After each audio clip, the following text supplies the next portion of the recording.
Shabbat Shalom, everyone. Tonight, as we know, is Shabbat, but tonight is also New Year's Eve. Very, very different festivals, as it were, and one is very secular and the other is very religious. You know, religion comes from a Latin word that means connection.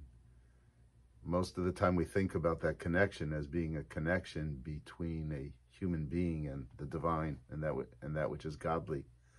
But the connection can also be seen as a connection between people. For our religion is about a number of different things, and one of them is about being part of a community and taking responsibility for that community. There's also the connections that we find in our text and in our lives. So very ancient texts we know can become really real in our lives today. I want to point to something in it, and it has to do with our times too.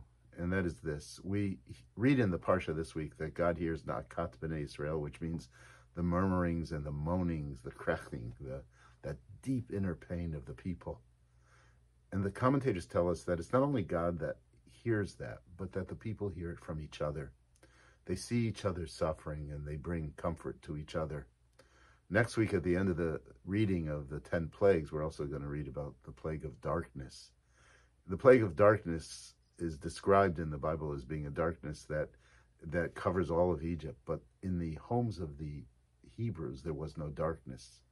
And the rabbis ask, how could that possibly be? What does that mean? And they say, there's not a darkness because the people see each other and they care for each other. And so at the end of the day, we understand that religion is meant to do that. We're in a difficult time in our history as a people in this world, or with all people in the world, because of the virus. And during very difficult times and times that create a lot of anxiety and a lot of pain, there's a tendency of people to turn against each other. We see these horrible stories of that on the news with travel and in cities all the time. This is really the time where we should have empathy for other people, for no matter where they are, no matter where they stand, suffering is suffering. Compassion means to be with another in their hurt, in their pain, and in their anger. And that's what is called upon for all of us, and that is to try to come together and to show more empathy for each other. Perhaps it's a good thing for us to think about, not only on Shabbat, on New Year's Eve, but throughout the year and the years ahead. I hope you have a very good Shabbat, and I hope 2022 is a good year for all of us, that it brings health, and that it brings well-being, and that it brings even a greater sense of hope.